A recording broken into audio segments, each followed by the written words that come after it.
dead didn't hunt. They followed. That was the first rule I learned when everything else stopped making sense. They moved towards sound, light, and motion, not strategy or intent. Once I understood that, fear lost some of its grip. If movement created danger, then stillness could become protection. In the early days, most people treated the outbreak like an invasion. They boarded windows, stacked furniture, and armed themselves as if resistance alone would solve it. I watched those places fail quickly. Noise leaked. Curiosity gathered. Streets funneled bodies into choke points no one could control. The dead didn't need intelligence. They needed access. I paid attention instead of fighting. From a distance, patterns emerged. A fallen sign would draw them for hours. A running engine pulled them from blocks away. When nothing happened, they wandered, stalled, and eventually drifted off. The behavior was consistent enough to rely on. Stimulus created pursuit. Absence dissolved it. That realization reframed defense completely. Walls stopped being the answer. Distance did. Elevation did. Anything that demanded effort without reward worked better than brute force. If reaching you required climbing, crawling, or exhausting detours, the dead lost interest before they ever arrived. They weren't patient. They didn't coordinate. They pressed forward until resistance became friction, then stalled. This understanding didn't make me brave. It made me careful. I stopped thinking about killing and started thinking about denying approach. Every sound I made was evaluated. Every movement was questioned. Survival became a matter of subtraction, not dominance. I tested the idea deliberately. I stayed still when noise erupted nearby. I watched them gather, hesitate, then disperse once stimulus faded. Each time it worked, confidence grew, not in safety, but in predictability. Predictability is leverage when chaos surrounds you.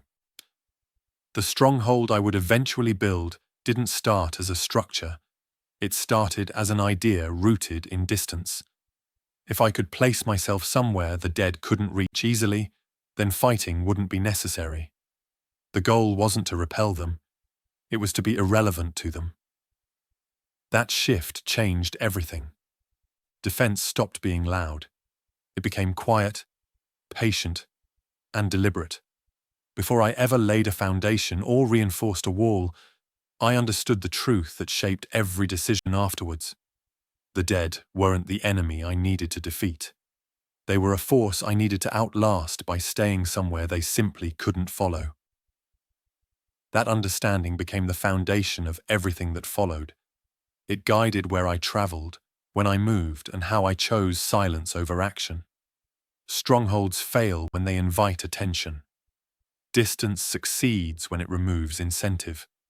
I committed to that logic fully, knowing reach mattered more than strength once the world stopped working. Streets and buildings failed first because they were designed for flow, not separation. Cities move people efficiently, and that efficiency became the problem. Roads funneled sound. Hallways concentrated movement. Stairwells stacked bodies vertically with no way to disperse pressure once it built. What had once felt organized turned into compression under stress. I watched neighborhoods try to adapt using familiar logic. Doors were barricaded, windows were covered, fire escapes were blocked from the inside. Every adjustment increased confinement without reducing attraction. Noise echoed through shared walls. Generators hummed behind plywood. Light bled through cracks no one noticed until it was too late. Buildings advertised life even when they tried not to. Vertical shelter failed for the same reason. Height alone doesn't create safety if access remains easy. Elevators stalled. Stairwells became traps. Once movement slowed, panic replaced planning. People crowded upward, believing distance from the ground meant distance from danger. Instead, they created bottlenecks where neither escape nor control was possible. Streets amplified everything. Sirens pulled the dead in waves. Running vehicles drew attention before they stalled. Even silence didn't help once density reached a tipping point. The dead didn't need to break in when they could simply wait. Pressure accumulated until doors failed or people opened them themselves. I realized then that proximity was the real threat. Shared walls meant shared consequences.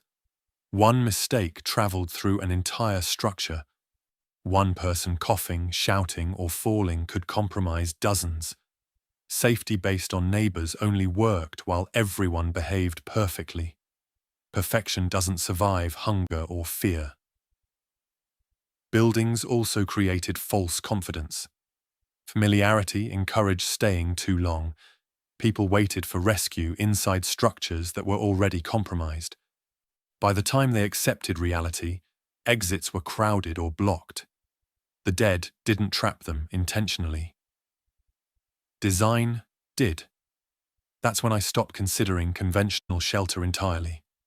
Anything connected to roads, utilities, or shared access points would fail eventually. Strongholds built inside systems designed for movement collapse under pressure because they can't isolate without cutting themselves off completely. I needed separation that existed before I arrived, terrain that rejected flow, distance that didn't rely on locks or cooperation. Streets and buildings failed because they invited contact. I started looking for places that demanded effort just to approach, knowing that effort alone would defeat the dead long before walls ever could. The place revealed itself by being ignored. It wasn't hidden, just inconvenient enough that no one lingered. A rise of broken stone and uneven ground lifted away from the surrounding terrain, steep without being dramatic, awkward without being impossible. Before everything fell apart, it would have been dismissed as useless land, too hard to reach and offering nothing worth the effort. I approached it slowly, not out of caution but assessment. Every step demanded attention. Loose rock shifted underfoot, vegetation thinned as elevation increased, breath shortened. That reaction mattered. Anything that taxed the living would stall the dead completely. They moved until friction stopped them. This ground was all friction. From below, the slope looked climbable. From halfway up, it revealed its truth. Progress required balance and intention. Hands were needed. Momentum worked against you instead of helping. A fall wouldn't kill you, but it would punish you enough to discourage repetition. That balance was perfect. It filtered persistence without advertising danger. At the top, the world widened. Sound traveled outward instead of inward. Sightlines extended far enough to read movement long before it arrived. Wind behaved differently, stripping scent and dispersing noise. Nothing about the place invited settlement. There was no shelter, no water source visible, no comfort. That absence explained why it had been left alone. I stood there longer than necessary, letting the environment answer questions I hadn't asked yet. Could I move quietly? Yes. Could I see approach early? Yes. Could the dead reach it? No. Not without stimulus strong enough to justify the effort, and I wouldn't provide that. The strongest feature wasn't height. It was inconvenience. The climb demanded too much from anything that didn't understand why it was moving. The dead pressed forward blindly. They would pile at the base, lose momentum, then drift when nothing rewarded the effort. I didn't feel excitement. I felt alignment. This wasn't a fortress to be built. It was a filter already in place. My job wouldn't be to defend it, only to respect it. The land did the work if I didn't interfere. Choosing it meant accepting limitation. Everything brought up would cost energy. Everything dropped would be lost. Comfort would be minimal. Exposure would be constant. But the dead wouldn't come. They couldn't. That trade was clear. Effort in exchange for isolation. Isolation in exchange for safety. I committed quietly, not by building immediately, but by memorizing the slope, the loose sections, the paths that punished mistakes. Before I ever carried a tool upward, I knew the place well enough to trust it. The stronghold didn't begin with walls. It began with terrain that refused pursuit. Leaving early felt wrong in a way staying never did. The roads were still open, phones still worked intermittently, and people kept telling each other it was temporary. Temporary is a dangerous word. It encourages waiting. I watched traffic patterns thicken by the hour, not from evacuation orders, but from hesitation finally breaking all at once. When movement collapses, it doesn't fade. It snaps. I left before panic created competition. Supplies were still accessible, routes still flexible, and most importantly, intent wasn't being questioned yet. People noticed desperation. They remember it. Moving while calm allowed me to pass without becoming a story anyone repeated later. I traveled light on purpose. Excess slows decision-making. Everything I carried had already earned its place through function, not reassurance. If something couldn't justify the energy it demanded on that climb, it stayed behind. Strength meant nothing if it arrived exhausted. Each mile away from population reduced noise and increased clarity. Sirens fell behind me, engines thinned. The dead followed sound toward density, not away from it. Distance worked exactly as expected. I didn't rush. Rushing creates mistakes. I moved steadily, letting the world empty itself in my wake. The last stretch mattered most. Transition zones attract attention because they collect people changing plans. I avoided them entirely, choosing routes that punished shortcuts and discouraged curiosity. Inconvenience protected me better than speed ever could. When I reached the base of the slope, I stopped and waited. Waiting was a test. If I felt the urge to hurry, I would make noise. If I felt fear, I would misjudge footing. Neither could be allowed. Only when my breathing matched the wind did I begin the climb. Each step upward reduced the number of people who could follow. By the time the ground steepened fully, movement below had already lost relevance. I wasn't escaping. I was separating. Reaching the top didn't feel like arrival. It felt like disconnection. Roads no longer mattered. Crowds no longer influenced decisions. The stronghold existed because I had chosen to leave while choice still existed. That timing mattered more than preparation. Many people waited until leaving felt necessary. By then, it was contested. I left when it felt premature. Premature movement preserves autonomy. Late movement demands negotiation. From that height, the world looked unchanged. But I knew better. The window for clean movement had closed behind me. What remained below would get louder, tighter, and more dangerous by the day. Up here, distance replaced urgency. The stronghold wasn't complete, but the most important part was finished. I had arrived before the dead, and before the living made reaching this place impossible. Height solved problems walls never could. Walls promise control, but they demand constant defense. They assume threats will arrive evenly, predictably, and in manageable numbers. Nothing about the dead behaved that way. They accumulated wherever stimulus existed, pressing until something failed. Height, by contrast, didn't need to resist pressure. It redirected it. From above, gravity became an ally. Every approach required effort before intention could form. The climb taxed balance, coordination, and strength simultaneously. Anything mindless stalled quickly. Anything persistent arrived exhausted. That imbalance mattered more than thickness of material ever could. Fatigue defeats momentum long before force does. Walls also announce value. They tell anyone watching that something behind them is worth protecting. Height does the opposite. It looks empty, inconvenient, and unrewarding. From below, the rise didn't advertise shelter or supply. It advertised work. Most threats avoid work when easier options exist elsewhere. I tested the difference carefully. I imagined barricades at the base, gates, reinforced doors. Each option introduced maintenance, noise, and visibility. Each one created a point of failure that would demand attention under stress. Height had no hinges to break and no surface to batter. It existed whether I defended it or not. The dead confirmed this logic repeatedly.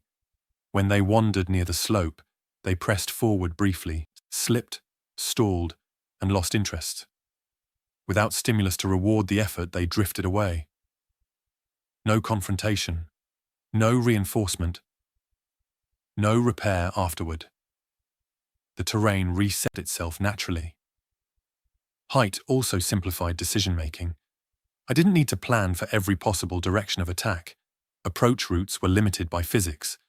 That reduction preserved mental energy, which mattered more than any material resource. Fewer scenarios meant fewer mistakes. I accepted the trade immediately. Height demanded effort daily. Every trip up or down would cost calories and focus. Supplies would have to be chosen carefully. Comfort would remain minimal.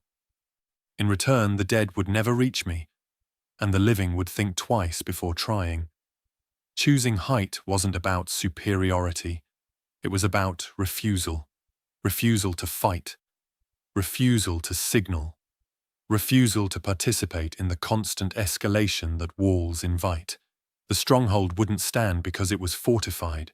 It would stand because nothing could reach it without deciding the effort wasn't worth the reward.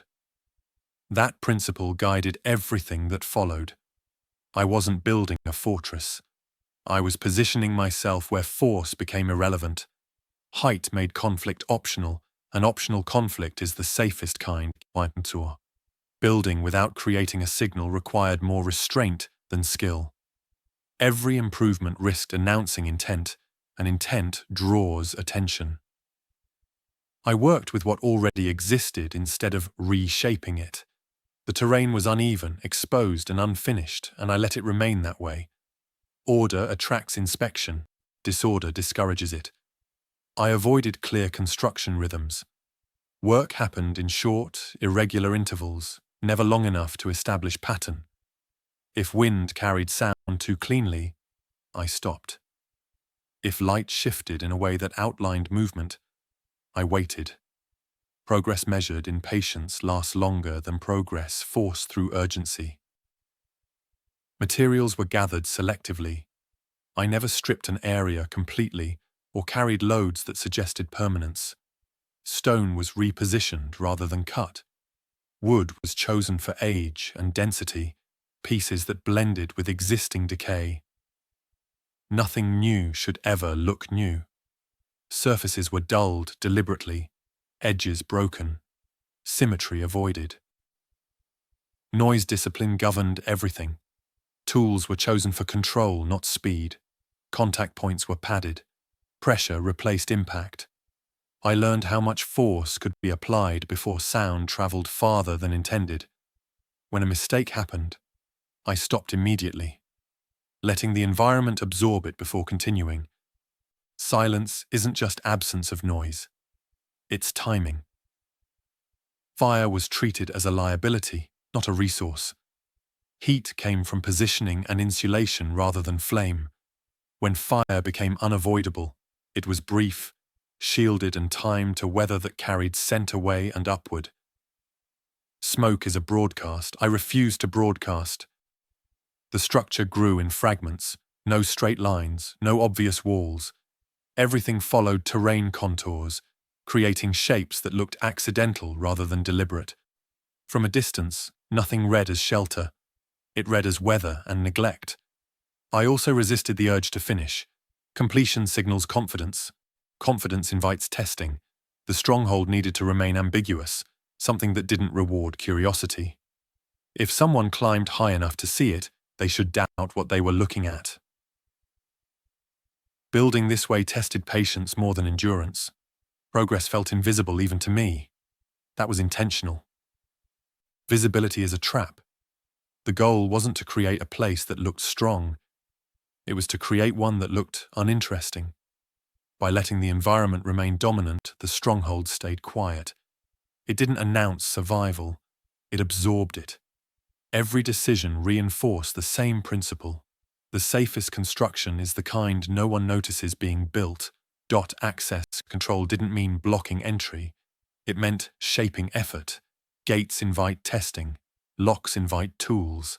Anything that looks like a barrier becomes a challenge once desperation sharpens attention. I needed approaches that discouraged persistence without signaling refusal. The slope already limited movement, but I refined it subtly. Loose stones were left where footing failed naturally. Narrow passages remained narrow. I avoided clearing routes that would make ascent predictable. Anyone trying to climb would have to choose between slow balance or risky speed. Both options punished mistakes. I studied how bodies move under fatigue. When people tire, they favor momentum over precision. That tendency works against them here. A misstep wouldn't kill, but it would reset progress painfully. The dead pressed forward until friction stopped them. The living learned faster, but learning required energy they rarely had. I resisted adding artificial obstacles. Artificial means intentional, and intentional draws curiosity. Instead, I exaggerated what was already inconvenient. Natural funnels stayed sharp. Drop-offs remained unforgiving. Vegetation that snagged clothing was left intact. The terrain did the work quietly. I also planned for retreat, not defense. If someone reached higher than expected, I needed space to disengage without confrontation. Access routes always opened into exposure, never cover. Anyone climbing arrived visible, tired, and uncertain. I would remain unseen and uncommitted. Control came from choice, not force. Observation mattered more than obstruction. From above, I could see approach long before arrival. Time replaced urgency. I could wait, adjust, or disappear entirely if needed. Gates demand decisions in moments. Terrain allows decisions over hours.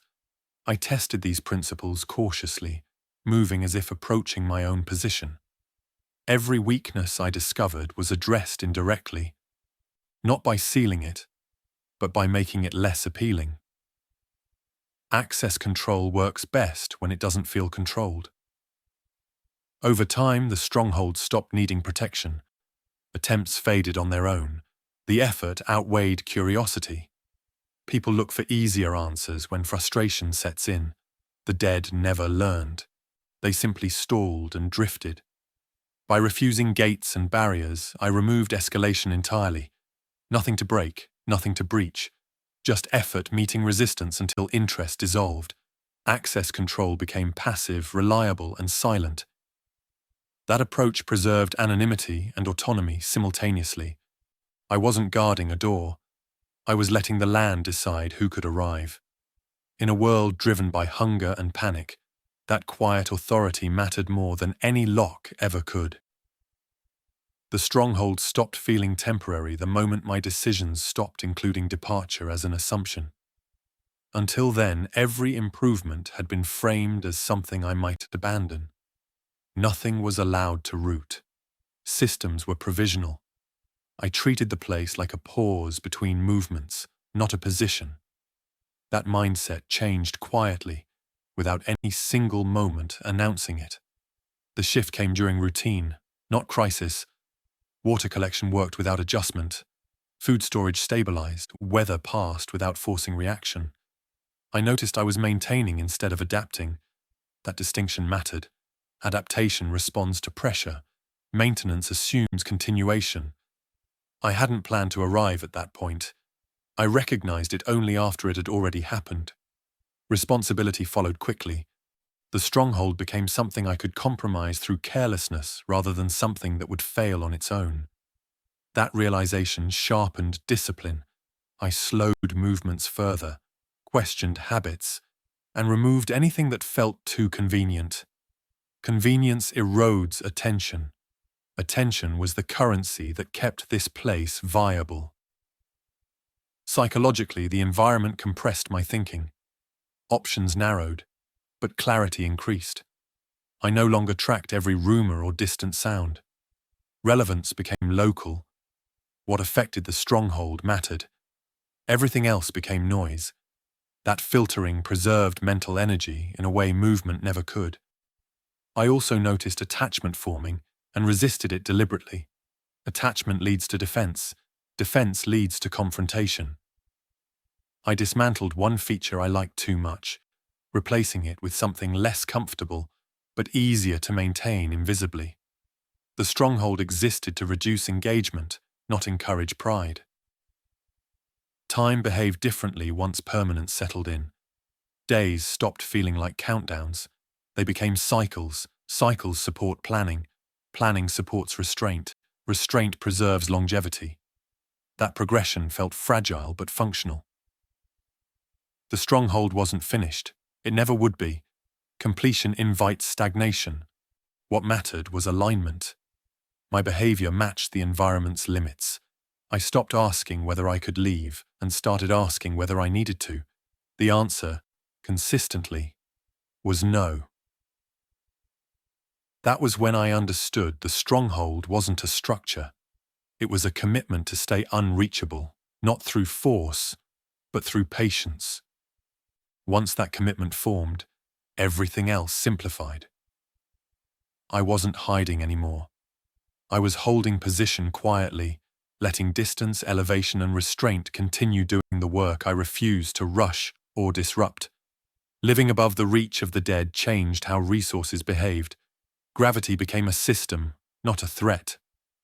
Water moved downhill whether I wanted it to or not, and learning to work with that movement mattered more than collecting large amounts. I stopped thinking in containers and started thinking in flow. Rain was guided, not trapped, directed along stone channels that already existed so nothing looked altered. Collection happened out of sight, below edges where reflection never reached. Food followed the same logic. Carrying supplies upward was expensive, so waste became unacceptable. Every calorie hauled up the slope had to return value over time. I prioritized density and longevity, choosing foods that survived exposure and required minimal preparation. Cooking was reduced to function, not comfort, timed to conditions that carried scent away and upward. Hunger was managed through planning, not reaction. Gravity also shaped movement. Going down was easy. Coming back up was costly. That imbalance forced discipline. I planned trips carefully, combining tasks to avoid repeated climbs. If something was forgotten, it stayed forgotten until necessity justified the effort. Convenience had no place here. Effort replaced impulse. The dead demonstrated this principle constantly. They gathered at the base, pressed upward briefly, then stalled as momentum failed them. Gravity punished them without confrontation. They slid, fell, and lost interest once effort produced no reward. Watching that happen reinforced my choices. I didn't need to defend. I needed to avoid providing incentive. Water storage remained modest by design. Excess attracts risk through routine. Smaller reserves forced attention without creating dependence. Food stores followed the same rule. I avoided stockpiles that would tempt complacency. Sustainability mattered more than abundance. Living with gravity meant accepting limits. It reduced options while increasing reliability. Systems that worked uphill worked anywhere. Systems that failed here weren't worth keeping. Over time, that simplicity clarified survival. I wasn't fighting the environment. I was letting it enforce boundaries for me, quietly and consistently, while I focused on staying invisible, patient, and deliberate above a world that kept exhausting itself below. The dead never made it up because nothing invited them to try long enough. They moved on impulse, not intention. An impulse collapses quickly when effort replaces momentum. From below, the stronghold offered no sound, no light, no movement worth pursuing. Without stimulus, their behavior degraded into wandering, brief clustering, then dispersal. gravity finished the argument every time. When they did press upward, it happened in short bursts. A slip, a fall, a pile-up at the base. Bodies don't learn from failure and they don't adjust strategy. Each attempt reset itself, erasing progress the moment balance was lost. The slope demanded coordination they didn't have. Arms reached without purpose. Feet searched without planning. The climb required decisions. They couldn't make any. I watched closely without interference. Observation teaches faster than action. Their limits became predictable. They could move forward on level ground indefinitely. They could follow noise relentlessly. But introduce friction, and behavior collapsed. The incline didn't stop them instantly. It drained them. That distinction mattered. Resistance that exhausts outlasts resistance that blocks. Occasionally one would linger longer than expected, stalled halfway up, swaying without direction. I didn't react. Reaction would have provided the stimulus needed to continue. Silence let gravity reclaim control. Eventually they slid, fell, or simply turned away. No reinforcement required, no cleanup afterwards. This pattern repeated until it lost novelty. The dead didn't adapt because adaptation requires feedback. They received none. Nothing up here rewarded persistence. Over time, even their brief attempts diminished. The stronghold became irrelevant to them, another piece of terrain that offered nothing. That irrelevance was the goal. Defense that depends on constant vigilance fails eventually. Defense that removes interest lasts. By denying stimulus instead of confronting force, I allowed the environment to enforce the boundaries continuously. The lesson extended beyond the dead. Anything driven by impulse can be defeated by effort made unrewarding. That principle shaped how I lived, how I moved, and how I stayed unseen. The dead never made it up, not because I stopped them, but because there was never a reason compelling enough for them to try again. Being unreachable didn't mean being untouched. Hunger climbed where the dead could not. Distance solved one problem completely and exposed another just as clearly. Above the slope, food didn't arrive by accident. Every calorie had to be earned, carried, or carefully preserved. Isolation removed competition, but it also removed convenience. I felt the change gradually. Stores shrank instead of replenished. Foraging zones were farther away and more expensive to reach. Each trip downward risked exposure, not to the dead, but to exhaustion and miscalculation. The climb back punished overconfidence immediately. Hunger sharpened every mistake. I adjusted systems rather than chasing solutions. Intake became conservative. Effort was planned with ruthless honesty. If a task didn't return more than it consumed, it was delayed or abandoned. This wasn't scarcity thinking. It was arithmetic. Survival here required balance, not optimism. Hunger altered perception. The slope looked steeper on empty days. Tools felt heavier. Time stretched.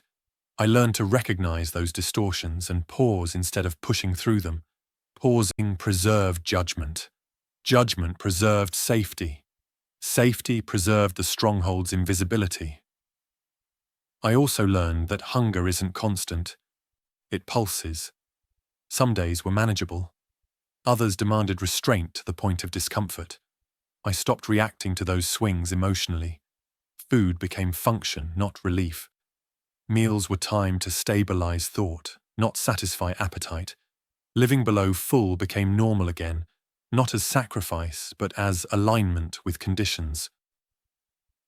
The irony wasn't lost on me. I had escaped the dead by choosing effort over ease, and now effort was the cost that threatened sustainability. But effort was predictable. Predictability could be planned around. The dead couldn't adapt. Hunger could be managed. I accepted that hunger would always be present here. It wasn't a failure of the stronghold. It was the price of isolation. Paying that price quietly was preferable to competing for food loudly below. By acknowledging hunger as the remaining pressure instead of denying it, I kept control. It no longer dictated decisions. It informed them. The stronghold remained unreachable, not because it eliminated hardship, but because it limited threats to the ones I could calculate. Hunger could be budgeted. Panic could not. At some point, the idea of escape stopped making sense. Escape assumes there is somewhere better waiting, a place untouched by the same pressures reshaping everything else. From above, I could see enough to know that wasn't true. Movement below didn't lead to safety. It led to friction, noise, and competition. Outlasting became the only strategy that didn't rely on hope. This required a shift in mindset. I stopped framing the stronghold as temporary shelter and started treating it as a position to be maintained indefinitely. That didn't mean stagnation, it meant refinement.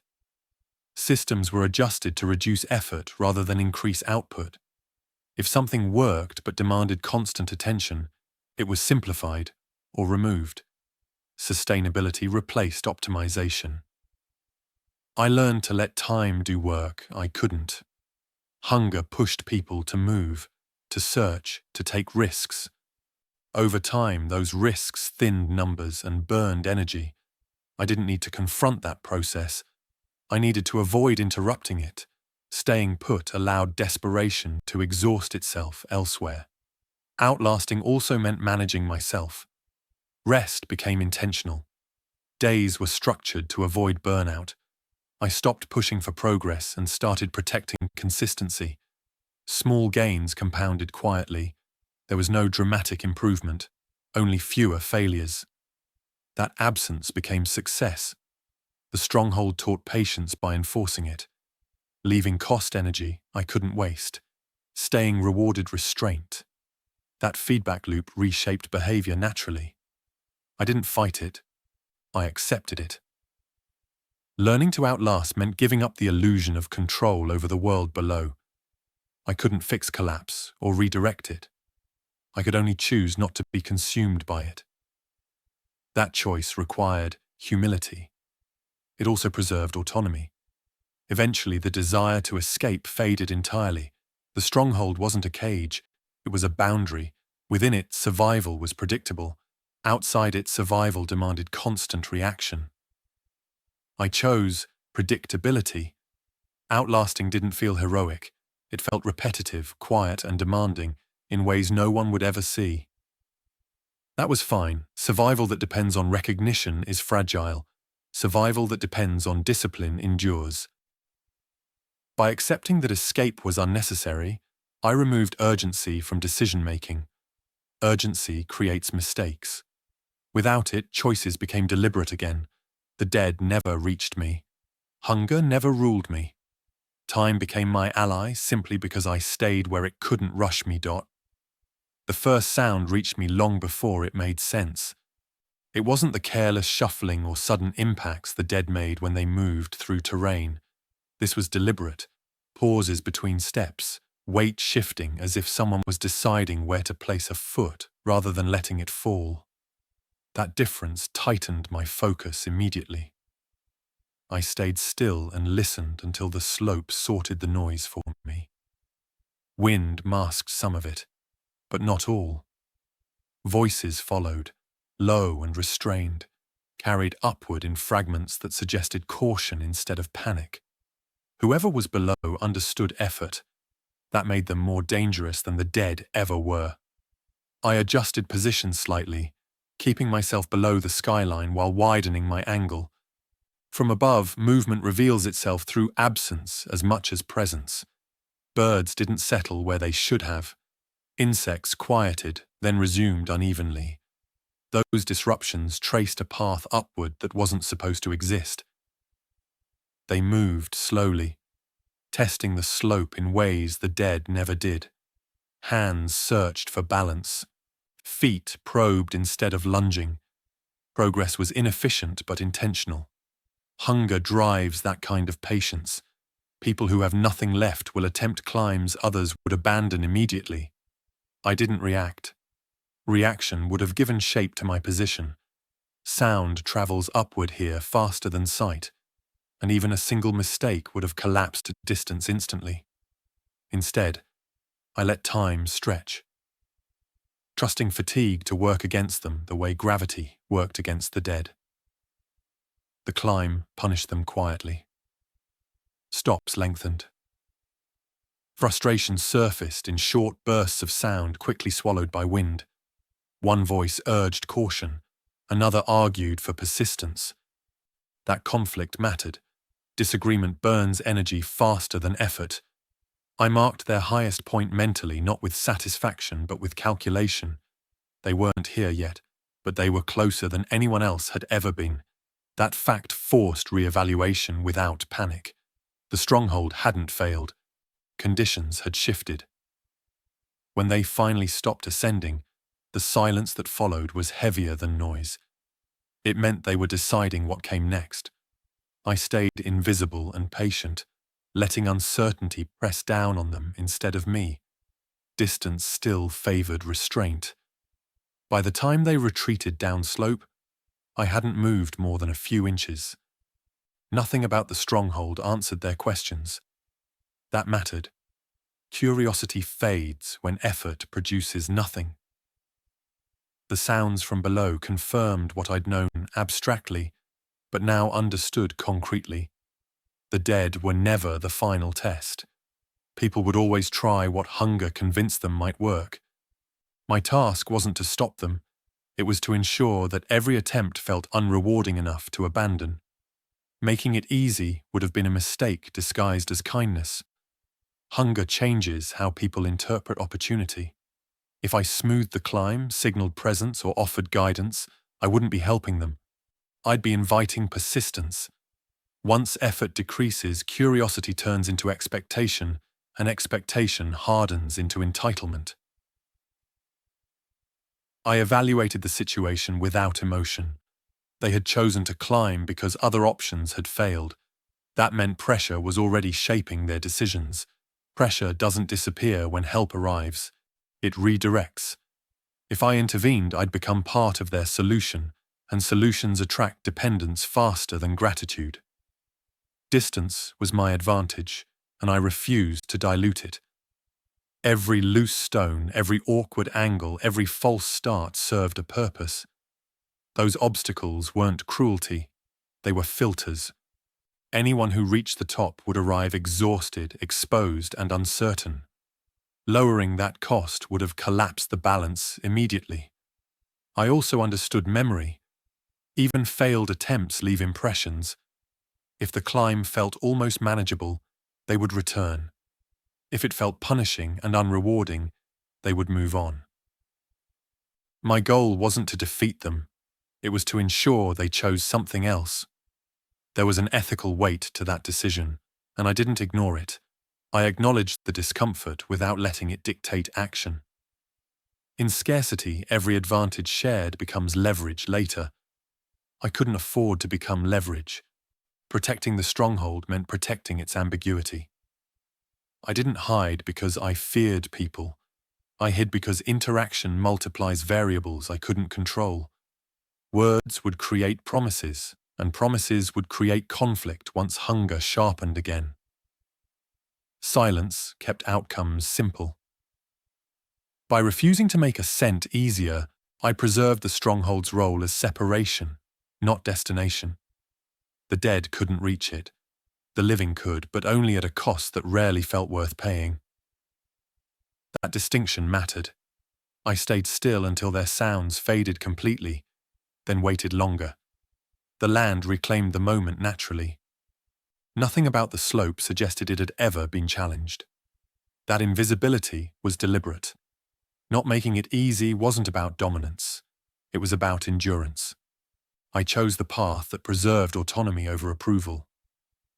Knowing that survival here depended on remaining an answerless question rather than a reachable solution. The second attempt came days later, not rushed, not hesitant. It carried intent. I recognized the difference immediately. This wasn't curiosity driven by hunger alone. It was calculation shaped by memory. Someone had decided the effort might be worth repeating. I noticed the signs before the sounds, disturbed stones where none should have shifted, vegetation bent in patterns that suggested testing rather than stumbling. They had studied the slope from below, chosen a different line, and returned with a plan. That alone told me enough. Desperation had matured into persistence. I adjusted nothing. Reaction would have confirmed success before it existed. Instead, I repositioned slightly, maintaining concealment while widening observation. From above, their movement looked slow and deliberate. Hands searched constantly. Weight stayed low. They were learning, adapting in small ways the dead never could. The climb punished them anyway. Progress came in short gains followed by long pauses. Fatigue settled in early. Breath carried upward in sharp bursts, audible only because effort demanded it. Each pause introduced doubt. Doubt erodes plans faster than failure.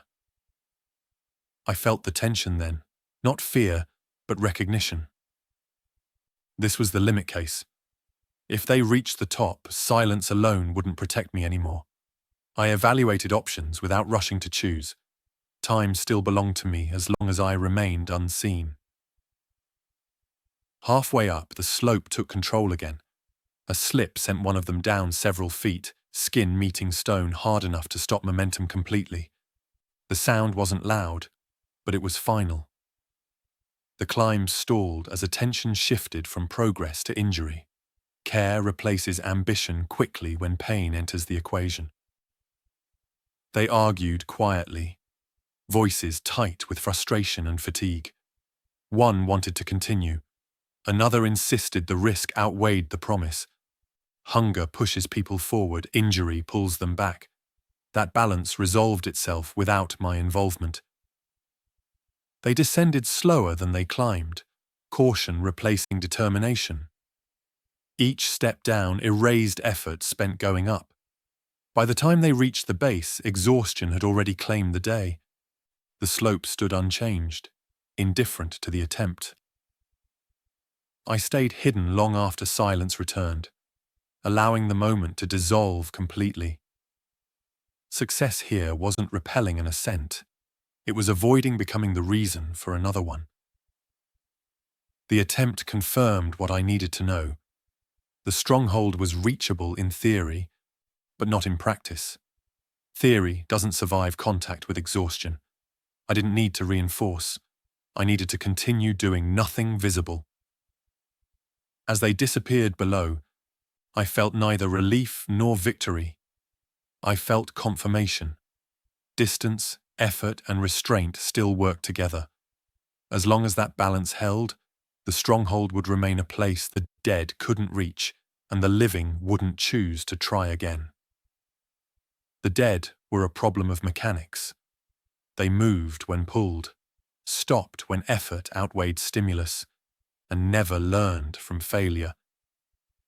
Once I understood that, they became predictable background noise. People were different, people remembered, they evaluated.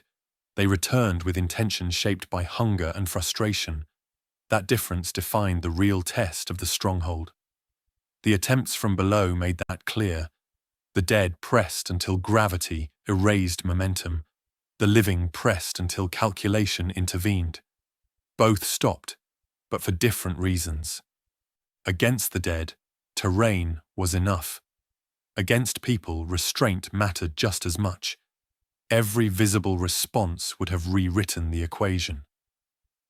I realized then that the stronghold's success depended less on its physical properties than on my behavior. If I reacted, adjusted openly, or asserted presence, I would invite escalation. People don't challenge obstacles forever, but they will challenge defenders. Removing myself from that role kept effort unrewarded. Hunger amplified this dynamic. It pushed people to test boundaries they would have ignored under stable conditions. It narrowed timelines and justified risk. But hunger also punished persistence. Bodies weakened. Injuries lingered. Morale fractured. Over time, pressure redirected toward easier targets. I didn't need to win confrontations. I needed to avoid becoming one. The dead never forced adaptation. People did. That forced me to refine patience instead of fortification. I learned to let attempts fail quietly, to allow frustration to resolve itself without interference. Silence denied closure. Without closure, stories didn't spread. This reframed defense entirely. The stronghold wasn't about stopping movement. It was about stopping interest. Interest dies when effort produces nothing visible. By offering no proof of success or failure, I let uncertainty erode motivation naturally. I accepted that no place is truly unreachable. Given enough time and incentive, people will try anything. What matters is whether the attempt feels worth repeating. The stronghold remained viable because it never answered that question. The dead tested physics. People tested resolve. Physics never changes. Resolve can be manipulated by denying feedback. That insight mattered more than any material improvement I could make. When the world below grew louder and more desperate, the stronghold stayed quiet. Not because it was hidden perfectly, but because it refused to participate. The dead weren't the real test. They were the easy one. Enduring the pressure created by living people without responding became the discipline that kept me unreachable long after noise and panic burned themselves out elsewhere. Defense was never about strength or preparation. It was about refusal. Refusal to be seen, to be heard, to be drawn into exchanges that turned distance into negotiation. Once I understood that, the stronghold stopped feeling like something I had to protect actively. It became something I preserved by not engaging. Every traditional idea of defense assumes confrontation. You fortify, you guard, you respond. Each response confirms value. Each confirmation invites the next challenge. I rejected that cycle completely. The safest position was one that never proved it was occupied. If no one could be sure I existed, no one could plan around me. Refusal demanded discipline. It meant ignoring opportunities to improve comfort if improvement created evidence. It meant letting others struggle without intervention. It meant allowing uncertainty to linger instead of resolving it through action. Those choices felt counterintuitive, but they reduced risk more reliably than force ever could. I watched others defend loudly. They chased intruders away, fired warnings, displayed weapons. Each success taught observers where resistance lived. Hunger memorizes patterns. Once people know where food or safety might exist, they return with better tools and less hesitation. Refusal erased patterns before they formed. The stronghold benefited from this invisibility. Attempts never escalated because there was nothing to escalate against. No voice answered. No movement reacted. Effort met silence, and silence ended interest. Defense succeeded because it never announced itself as defense. Refusal also preserved flexibility. I could leave if needed. I could adjust systems quietly. I wasn't tied to a reputation or forced to uphold dominance. Control remained internal, not projected outward. That autonomy mattered more than any deterrent. Choosing refusal didn't make me passive. It made me selective. I conserved energy by avoiding battles that offered no lasting benefit. Survival here wasn't about winning conflicts. It was about never being assigned a role in one. The world below rewarded noise and punished restraint. Up here, restraint became advantage. By refusing to participate, I stayed unreachable in the most important way. No one could force me into a situation that demanded response. That refusal, practiced daily, turned absence into defense and silence into the strongest barrier I ever built. The stronghold mattered less than the decision that created it. Stone, height, and distance were tools, but tools don't act on their own. What kept me alive was choosing restraint every day instead of relying on what I'd built. Without that choice, the structure would have failed the moment I treated it as permanent security instead of conditional advantage. I watched others mistake construction for completion. Once walls stood, discipline slipped, routines softened, noise crept in through comfort, structures outlived caution by only a short margin. My stronghold never felt finished because I refused to let it. Anything that felt complete invited neglect, and neglect invites discovery. The real work happened internally. I limited habits that created patterns. I changed schedules without reason. I avoided improvements that solved minor inconveniences while increasing visibility. The stronghold forced those decisions by making comfort expensive. That expense was protection. I also understood that the location didn't make me unreachable. Behavior did. If I advertised presence, someone would eventually find a way up. If I remained irrelevant, effort would always seem unjustified. The land gave me leverage, but leverage only works when you don't pull on it constantly. This reframing removed attachment. If conditions changed, I could leave without hesitation because survival wasn't embedded in the structure. It was embedded in discipline. The stronghold was replaceable. The mindset wasn't. That realization stripped fear from the idea of loss. Losing a place doesn't end survival if survival was never dependent on place alone. It depends on judgment carried forward. I protected that judgment by staying flexible, quiet, and willing to abandon advantage before it turned into liability. The stronghold was never a fortress. It was a boundary I chose to respect daily. By treating it as a decision rather than an object, I kept control where it belonged. As long as I continued choosing restraint over reaction, the dead couldn't reach me, and the living wouldn't try hard enough to matter. If you're still looking for safety, then you're probably looking in the wrong direction. Safety doesn't sit still anymore. It shifts with pressure, attention, and time. The places that look protected today will become magnets tomorrow. I learned that by watching how quickly confidence turns into visibility once people believe they've found something solid. I'm not telling you to run higher or farther. Distance alone doesn't save anyone. What matters is how much effort it takes to reach you and how little reason you give others to try. Safety lives in inconvenience, not strength. Anything easy to access will eventually be tested. Anything that demands too much effort will be ignored once desperation meets exhaustion. Pay attention to what draws eyes. Light, sound, routine, and reassurance all advertise presence. The more comfortable you become, the louder those signals get without you noticing. Discipline isn't about suffering. It's about staying uninteresting long enough for danger to move on. If you're surrounded by others, understand how hunger changes people. Groups feel safe until scarcity introduces leverage. Once that happens, trust turns conditional. Plan for that shift before it arrives. Distance can exist even among people if you limit what you reveal and how predictable you become. Don't wait for a place that feels secure. Those places are already compromised. Choose positions that feel unfinished, awkward, or demanding. Let the environment do work for you instead of forcing it to comply. The dead don't adapt.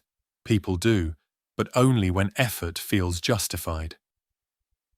Most importantly, stop thinking of safety as something you achieve. It's something you maintain through behavior. Every choice either increases interest or reduces it. Choose reduction consistently. Over time, that discipline compounds. I can't promise you survival. No one can.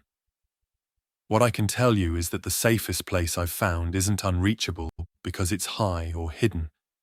It's unreachable because nothing about it makes anyone believe the climb is worth repeating. Staying where the world couldn't follow wasn't about escape.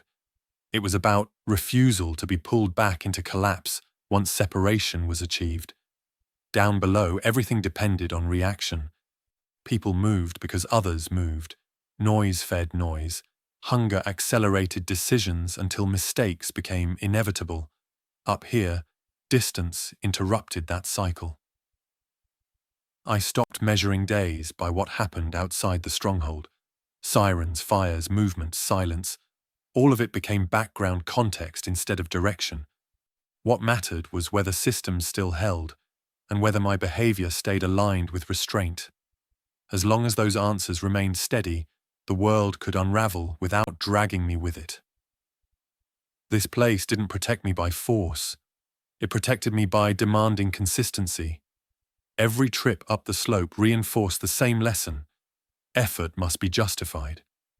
That logic shaped choices automatically. I stopped chasing outcomes and focused on maintaining conditions. Maintenance outlasts ambition.